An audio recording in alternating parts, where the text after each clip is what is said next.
from the Salvation Army National Headquarters, this is the Fight for Good podcast.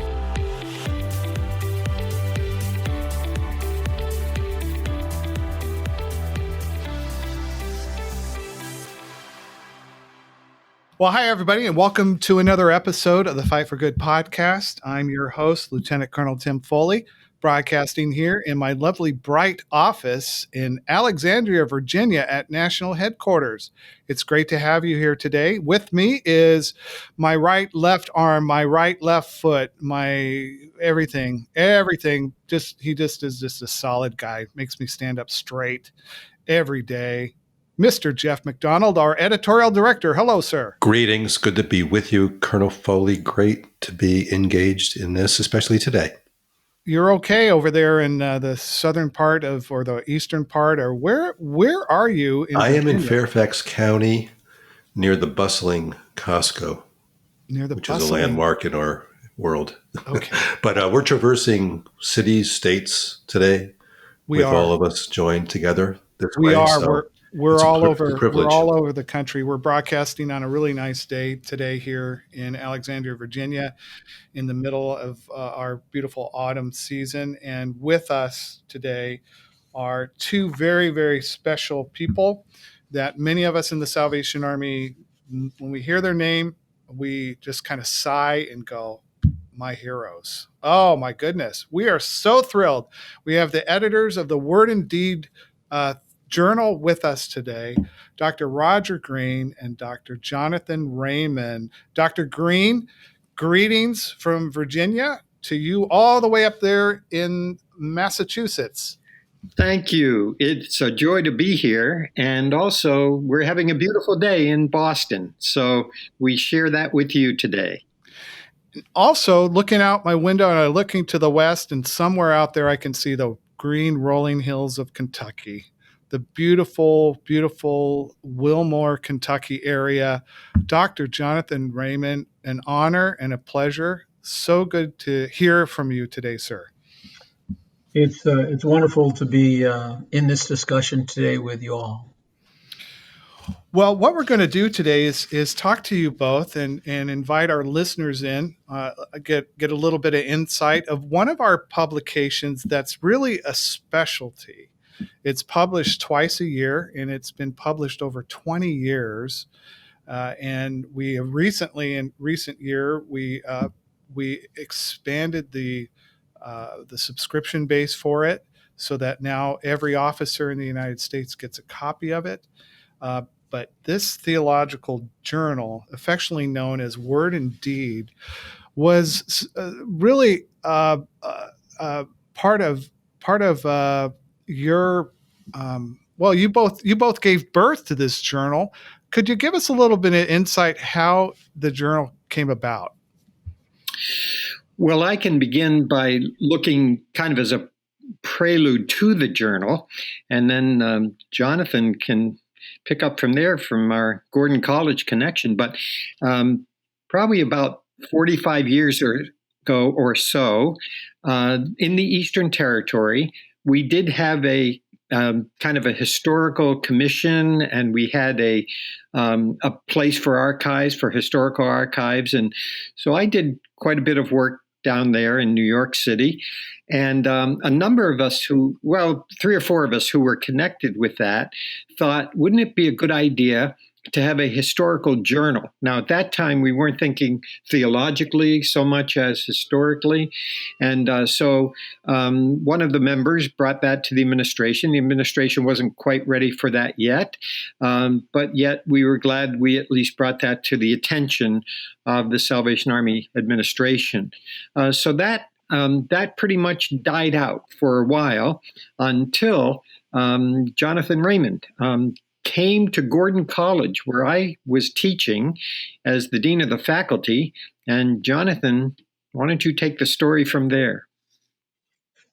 Yeah, that was 1990. And Roger and I got together over lunch. And, those kind of lunches, you go away with some notes on a napkin. But what we had agreed to is we put a proposal together and send it to the national commander and asked if we could have a conversation with him about a scholarly journal, and that would just serve the purpose of theology and ministry kinds of papers, articles, things that we know is out there in Salvationists and others, but it just needs to be pulled together into some kind of an academic journal format. So we put the proposal together, and we wrote a letter to the national commander saying, we just want to discuss it with you. Please don't take it to the commissioners' conference.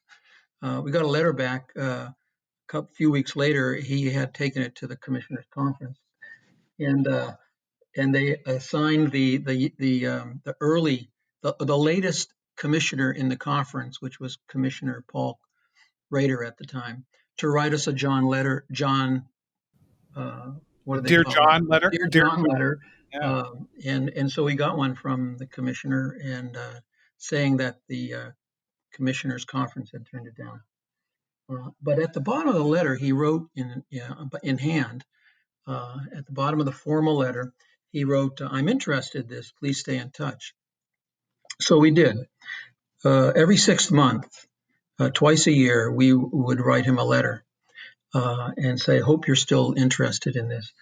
And then a few years later, Roger and I are invited to the National Forum in Chicago that the Army held, because Commissioner Rader and Commissioner Irwin wanted to have a discussion with us about the journal and the possibility. Well, then after that lunch, National Headquarters, the National Commander, asked for a committee to be formed, and Colonel Hank Garapi chaired the committee that put together a formal in-house proposal for a new journal. And so that Blue Ribbon Committee, and some wonderful people who served on that, and Roger and I were fortunate to be asked on that committee as well. They made a proposal to the Commissioners' Conference, and it went right through. Actually, this was about 7 years after our initial proposal was the first issue in 1998, in November 98, the first issue of Word and Deed. And the national commander asked Roger and I, through Colonel Garapi, if we would be the editors, and we were delighted. And so that's how it started. And now it's 22. This November issue coming out is 22 years later. Yes. What need did you see the journal as fulfilling that kept your persevering so? The Army has had a lot of interesting magazines and journals and so forth from the very beginning, even from the Christian Mission days. There was the Christian Mission magazine, and then that evolved into other things, which became the War Cry, but also they had so many other kind of publications. But in its history, it never had a strictly a theological journal. And so we Jonathan and I decided that's the way we would like to go, and we feel that's what's most needed by the Army, a theological journal. So that's how it evolved, and that's kind of the vision still today. Yeah, in the last meeting of the committee, before the proposal was forwarded for approval, Colonel Garapi said, "What shall we recommend a name for the journal?" And we came up with all kinds of. We were in the quarters where they lived, in their living room, and for almost an hour we discussed all kinds of names. But just before, and we were going to kind of give up and let the colonel and let the commissioners figure out a name, but finally someone said, "What about Word and Deed?" And there's a song in the Army songbook about that. And that immediately, everyone agreed that's a great name, because it would be Word and Deed, a journal of Salvation Army theology, Word, and ministry deed. It also fits the Army's mission to preach the gospel of Jesus Christ and to meet human needs in his name. And so, so that's how it got named Word and Deed. What's been the most rewarding for you both as co-editors and in this process the last 22 years, and how has it added to your understanding of the mission of the Salvation Army? I think the most rewarding is to see how many people there are out there, soldiers, officers, friends of the Army, with these great, ideas, these biblically grounded theological ideas that perhaps they read a paper at a conference or something, and they come to Word and Deed and submit to Word and Deed, and we are able to give that those thoughts and those writings a new life, and I think that's what's been very rewarding. And we are now receiving just in this last issue now. And now we're receiving articles from other places, not just from the United States, but from Canada or from England, and that's very rewarding to see that. But also to see what an impact Word and Deed has been able to make in Salvation Army theology and ministry, and so we're delighted about that. We see that also as very rewarding. Interesting that the title seems to fit so well the Army's understanding of salvation. What does the Army contribute to the understanding of salvation? The salvation is the opportunity through Word and Deed is to people see the broad, long, impactful nature of God's salvation, tied to a creative God who is relational.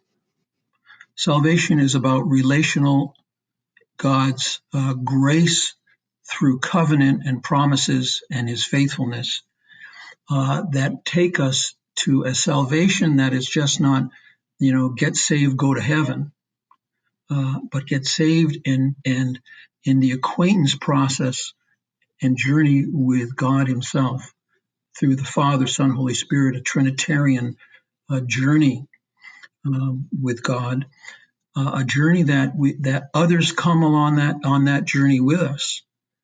And because we're, as men and women, we're created in his image. And that journey is a journey forward into intimacy with God and into God's plan of a new creation. And so there's so much I'm not getting to say here because of the limitations of time and whatever, but I don't have to say it. I mean, we have had wonderful authors who focus in on a part of that creation journey, that creation story, the gospel message, the gospel story, which is our story because it has been his story and he's let us in on it. I think another way to say it is we have the Trinity is a social, relational reality, and we're invited to the table. We're invited to the dance, and for that, in a thousand ways by authors to be amplified in its many different threads in the mosaic of salvation. At any rate, I should stop. And well, I could add to that too, because of this kind of central biblical theological theme, which runs from Genesis to the book of the Revelation. In the history of the church, there have been many different ways to look at this theme. Some of them have been really biblically based. Some of them have not been. But we believe that one of the central ways of looking at the theme of salvation is through the life, the ministry, the teaching of John Wesley. And William and Catherine Booth, as they founded the Christian Mission and the Salvation Army, William and Catherine Booth were not just generically Christian people. These were people who were embedded in Wesleyan thought and Wesleyan theology. And so they explained and preached and taught and grew an army around the theme of salvation. It was a genius naming the Christian mission the Salvation Army, but also see that through a Wesleyan understanding of what salvation is that Jonathan has just explained. And so we have very clearly, we have a biblical and a Wesleyan heritage, and we think that the Army is clearly a part of that, and Word and Deed is able to accentuate that in terms of who we are. So that becomes important to this whole theme of salvation. And the relationship between Booth and Wesley, even though they lived at different times, Booth was thoroughly, the Booths, both of them, thoroughly guided by the life and the writing and the ministry of Wesley. But Wesley's roots go all the way back into the patristics, into the early church fathers. And he said about himself, he was a man of one book. Now, he was a man of many books, but by that he meant the Bible and the gospel narrative. And so one of the things we've tried to do with Word and Deed is to have people who will write about theology and its integration with ministry from a Salvation Army Wesleyan perspective. And when that happens, they just don't stop at Wesley. They often will go back into church history and into even the early church fathers kinds of discussions. So let me just say that I had a friend who he was Baptist. He liked to say, we Baptists think that the church started with Billy Graham's birthday. And he was, this was his joke. And I said to him, well, sometimes the Salvationists think it started with William Booth's birthday because sometimes we lose sight of the long history, the church history, and the very special place that John Wesley played in the lives of William and Catherine Booth, and how that plays out through our life in terms of what it means to experience a full salvation. Saved from sin, but saved into Christ likeness. Looking back over the years, I'm sure you had quite a few challenges pulling this all together. What have been some of the challenges that you have faced? I think one of the challenges initially was to get people to see the importance of this journal. And we needed to get subscribers to understand that. And that took some hard work. And we not only wanted individual subscribers, which was important, but we also wanted institutional subscriptions from the training colleges, for example. And some of the training colleges accepted that, others did not. I think they weren't sure exactly how they were going to use Word and Deed in their curriculum, in their teaching. Now, since then, there's been a whole kind of educational process where Word and Deed is out to the training colleges. In fact, to the training colleges around the world now, for which we are extremely grateful. And also, it means that right from the very beginning of their training, the cadets in the training colleges are seeing the importance of the journal for their own ministry, for their own life, for their own ministry, and hopefully carry that forward into their ministry. And that also now has expanded to places like Booth University College in Winnipeg. And I know that Booth University College uses Word and Deed for many of their courses and integrates the articles of Word and Deed into many of their courses. So I think some of those initial challenges of are people going to subscribe, are institutions going to subscribe? Maybe the initial challenge is the Army going to continue to underwrite this? Are they going to continue to see this as viable? I mean, those were initially some real challenges, I think, and fortunately, we've been able to move through those challenges, and we're grateful for that. Yeah, I might say that also Booth College in Sydney, Australia, has been getting the journal all close to 2 decades now, and have been, and that we've had some great authors tied to the faculty there that have contributed over the years as well. I think another challenge has been just to be patient about the growth of a familiarity and an interest in the journal. The journal was an innovation, and the curve in innovations is that there is driven by early adopters, and there are early subscribers, but not a whole lot. But with time, the word gets on and gets passed to people who are adopters, and then late adopters, and so as we've looked at it, we haven't statistically looked at it, but we've observed that it's caught on more and more and more, and caught on up and down the line of the Army, but really very much consistently supported and promoted by national headquarters and the people who have come and gone in the Commissioners' Conference. And so we're grateful for that. This is such a labor of love that you two are engaged in as co-editors. I'm just curious, we know what it takes to put together cogent material for readers, for audiences.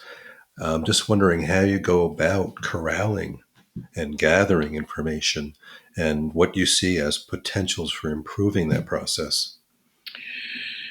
Well, yeah, that's a good question, and that also maybe moves into the early challenges as well, and maybe even to some present challenges. One of the things that we discussed quite a bit when the journal began, or when we were envisioning the journal, was how many times a year should we publish the journal, and I think it's fair to say that both Jonathan and I felt that to begin with, it should only be published twice a year, because we weren't sure of the resources. We weren't sure of what we had out there, to be able to publish this twice a year. Now, other journals publish many more times than twice a year, but we knew that if we publish a good journal with good articles, good sermons, and so forth, book reviews, book notes twice a year, that we could always expand on that if we felt that we were able to. Right now, I know, I'm certainly a proponent of keeping it at twice a year and trying to make those 2 times a year really, really excellent. We fortunately, as I mentioned, we're getting many more than we did early on, where we had to solicit people to write for us and so forth.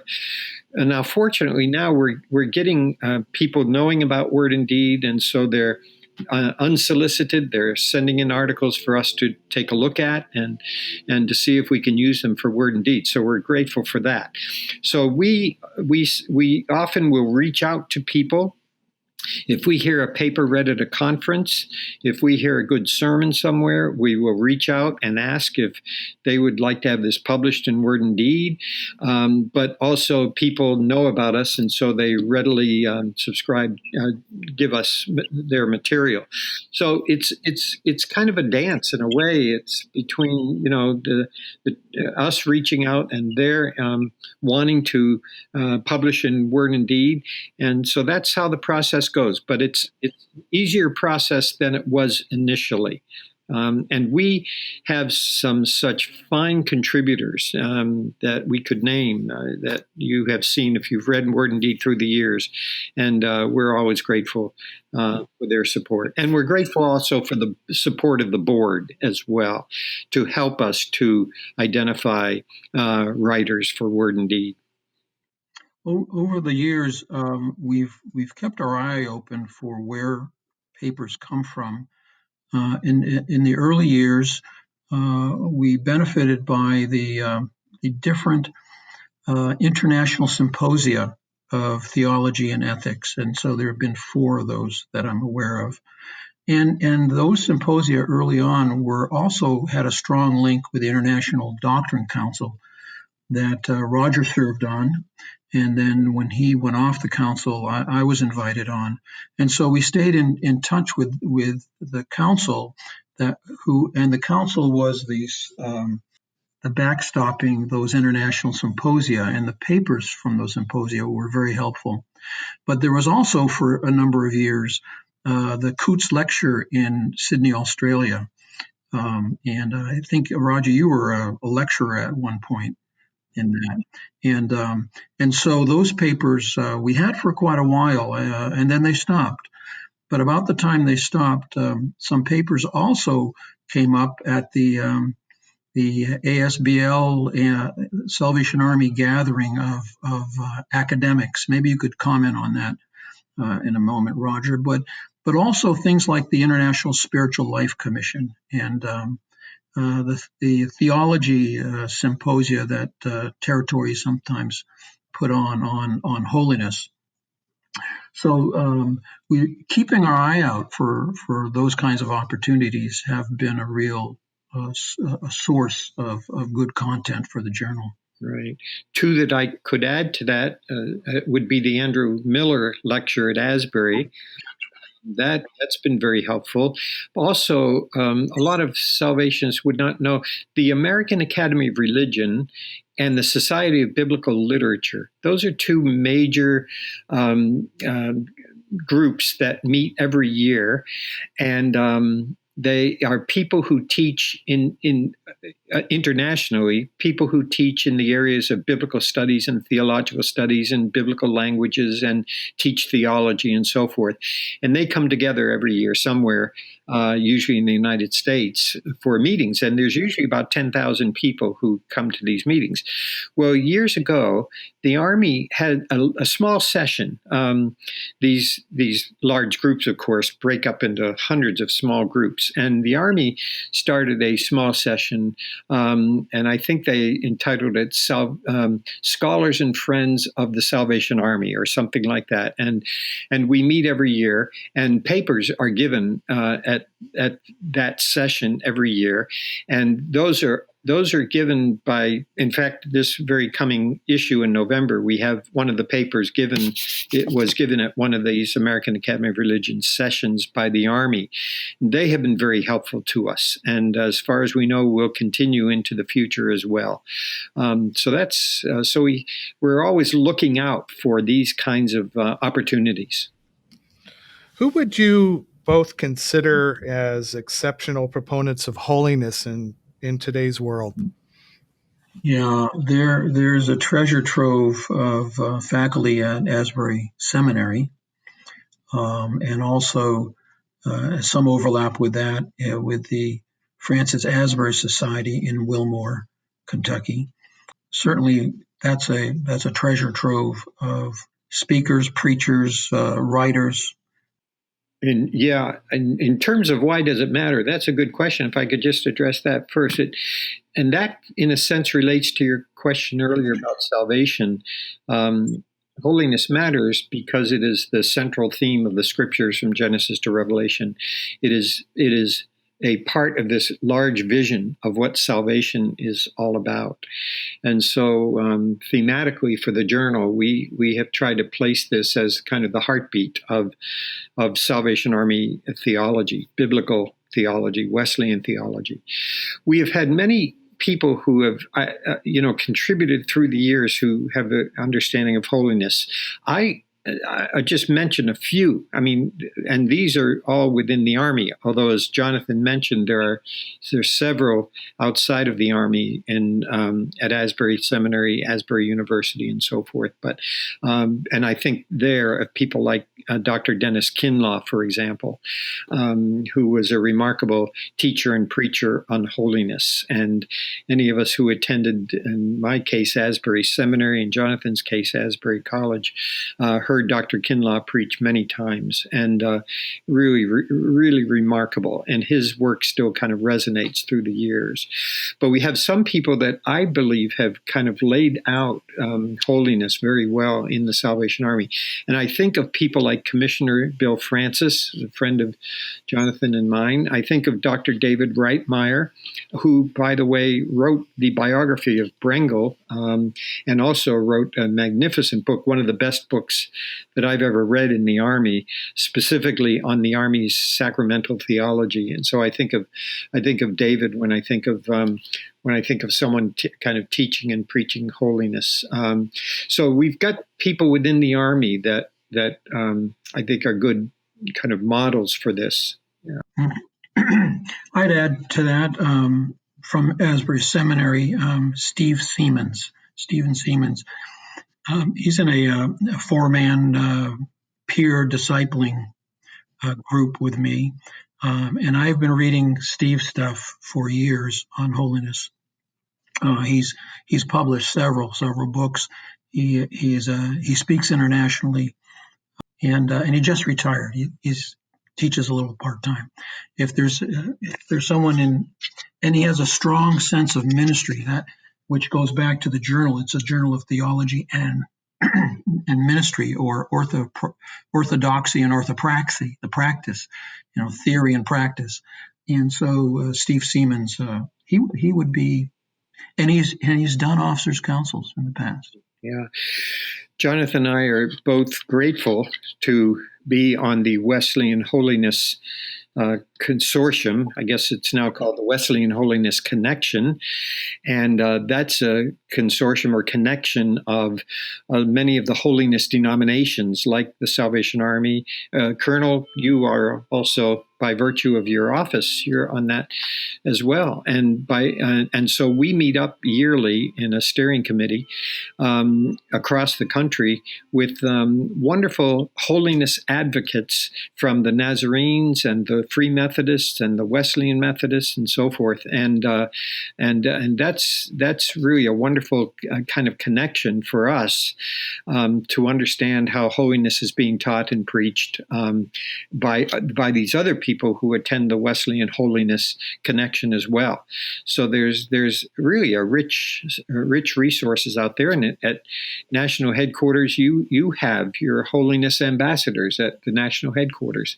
So I think all of this points to the fact that the Army is really, we feel that it's really come back in a sense to its biblical and Wesleyan roots. I'm not sure that's always been the case, but that's who we are. That's who we have been. That's who God called us to be. And so these people who are helping us to understand what holiness is all about in its fullness are really helping us to understand what the Army is all about in its fullness, in word and in deed. I guess we have just a couple more questions in closing. One is, what does the future hold for this journal? Right. Well, I'll just say I think the future now is very, very bright for this journal, because the journal not only goes to all officers in the United States, but it goes to all the training colleges in the world. I think I'm correct in that. Am I not? Yeah. So it's having an international impact. Yeah. And it goes to leadership. It goes to leadership. Yeah. In the various how many territories in the world? But the territorial leadership around the world gets that journal 55. as well. Yeah, 55. 55 territories. Several retired officers internationally still get it. So we are very optimistic about the future now of Word and Deed. When you do a journal like this, in the first 2 or 3 years, you don't know really what's going to happen. And there have been other Salvation Army, various magazines, journals that have only gone a year or two and then they have folded. So, but as we persevered, and now you get to 22 years and still going, that's reason for good hope for the future. The other thing about the future is I think there's a readership out there in laity, Salvationist laity, who are professionals. So they're physicians, they're lawyers, they're engineers, and I think connecting the journal with them, and many of them are kind of lapsed in their salvationism, but I think the journal could be a way of connecting with them as well. I'd have to really think some more or get a group together that would brainstorm, how would we start the early adopters of lapsed Salvationist professionals? And again, I think of my four brothers. My four brothers are all physicians. Only one is a faithful Salvationist. But they've all been interested in, from time to time, articles that I send them from Word and Deed.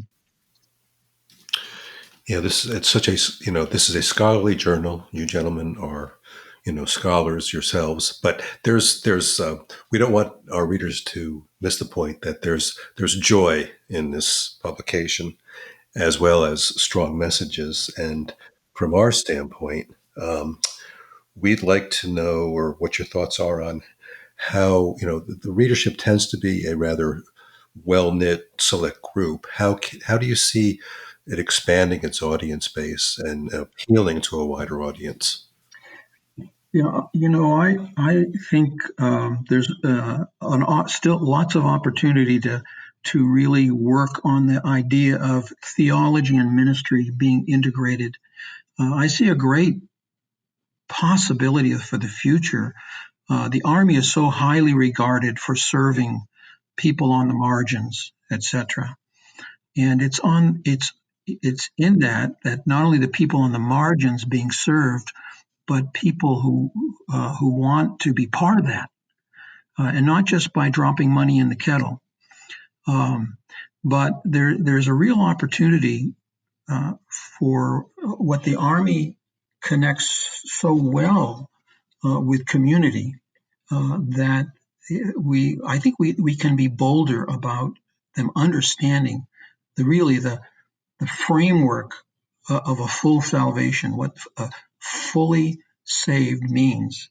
It means more than just getting saved, going to heaven, of course.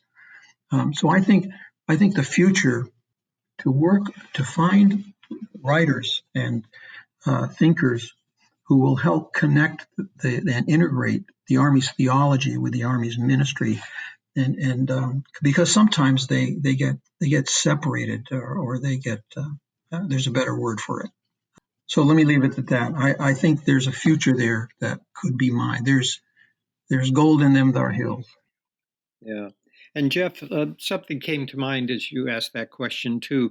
I think we are doing a better job all the time in helping the training colleges, and Booth University College is way ahead on this, but helping the training colleges to make Word and Deed an integral part of their curriculum, so that Army officers, as they're in training, will will kind of come into the habit of reading Word and Deed, using Word and Deed for study, for sermons, for their ministry, and so forth, so that it may appear to some of them initially to be something that might be a bit over their head, or they might not be able to come to grips with, and so forth. But I think as part of the training process, if they can get used to using Word and Deed, and to reading Word and Deed, and to studying Word and Deed, they'll carry that over into their ministry, and it will then be just a kind of a normal part of their ministry. I think the other thing that Jonathan and I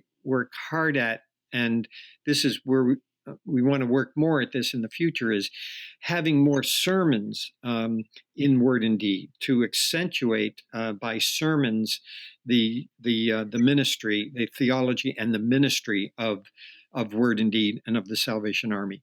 And it might be for some of our people for whom the articles might be a bit difficult. They might find the sermons to be extremely helpful, both in terms of theology and ministry. So we're trying to, the best we can, we're trying to hit the middle ground, in a sense, with Word and Deed. Yeah, you said that better than I did, Roger. But what we're saying is there's really is an incredible future if the Army, in its mission statement, if the gospel as is preached and the needs as they're met, if that theological and ministry connection can be really part of what the Army communicates internally and celebrated internally within the Army, but given away, whether it's advisory boards or people who help with food pantries, or what the Army has. And you said it earlier. People have picked this up. They come to in this Holiness leadership gatherings. We have something that God has established, and over 150 some years, leadership has been faithful to. And I think the future of the journal of Word and Deed is just to be part of giving this away, transformatively at a local and community level, and really not just officers but key lay people in the Army have a role to play in this. So I feel a sermon coming on, so I'll stop. Well, just a couple last things here. Dr. Green, not to put any pressure on you, but I'm curious, and some of our listeners this may be a first for them. What's the status on this book you're working on about Bramwell Booth? Bramwell Booth. We're on the 8th chapter of Bramwell Booth. Just very quickly say, this was the brainchild of my friend Major Peter Farthing in Sydney, Australia. He came to me after the International Congress, and he felt that Bramwell Booth had kind of been ignored. I mean, we only had one biography of Bramwell Booth, and that was by his daughter, Commissioner Catherine Bramwell Booth, and we had no other biographies of Bramwell Booth. And also, his life ended in a bit of a tragedy with the, being deposed from being general, and then, so he felt that we needed to redeem Bramwell Booth. So he came to me and asked me if I would join him on this project. So we're on chapter 8 now. So we are moving along. Now, some chapters have as many as 7 revisions. So it's not an easy process, because we want to get this story. We want it to be a story that people will read and be caught up with, but we want it to be accurate as well. So we're moving along, and we're learning a lot about Bramwell Booth. I mentioned that in the yearbook of the Salvation Army, that every year, the yearbook, when you look at almost the first page of the yearbook, it talks about the founders of the Salvation Army. It lists William, Catherine, and Bramwell as the 3 founders of the Salvation Army. We often don't think of Bramwell as a founder of the Salvation Army, but in many ways he was. So we're glad to say that we are moving on this project. Well, we really look forward to that. And I know, Dr. Raymond, you're not letting any kind of moss grow under your feet at all. You've been kind of busy with a lot of different things. What are some of the things that you're engaging in these days? Well, 2 things, and it's been slow, but we're still on track with 600 pages of the pastoral writings of Colonel Lyle Rader. And so that takes up a portion of my life every week, going through those papers and trying to organize them and conceptualize them thematically for at least one volume. But it's 600 pages. It could be 3. You could do 3 volumes, 4 volumes, but at least one really good that shares the beautiful writings of Lyle Rader. Secondly, I'm really thinking of going deeper on the idea of social holiness as it relates to the idea of peer discipling. That in our Wesleyan history, John Wesley, what's well known with Wesley are class meetings and the groups of 8 to 12 people who have not come to Christ or have come to Christ, but the gathering in small groups and the kind of nurturing that happens with newbies, those who haven't become Christians yet, and those who have, and who struggle with what it means now to be a new Christian, and the peer support at that level.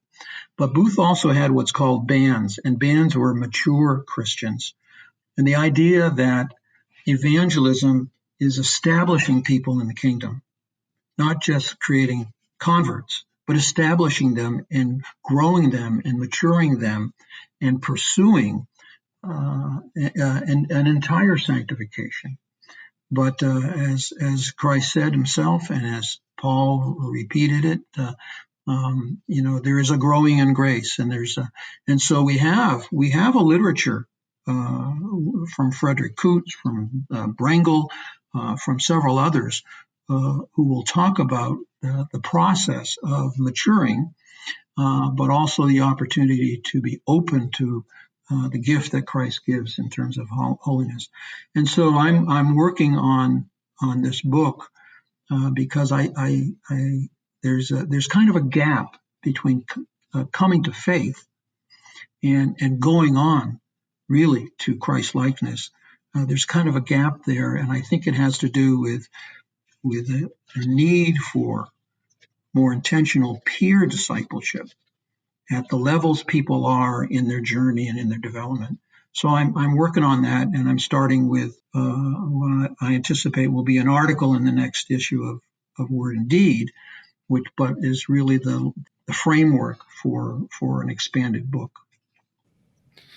Well, on behalf of the Salvation Army world, we thank both of you for, first, your commitment to Christ, for your love for your families, for all of the mentoring, encouragement, positivity, all the good things that you have both given to soldiers and officers and employees, friends in and out of the Salvation Army alike. Thank you for your example of showing us what Word and Deed is. Thank you for your persistence, and thank you for what you're continuing to do. And it's a joy for Jeff and I and our whole publication side of here at National Headquarters to work with you.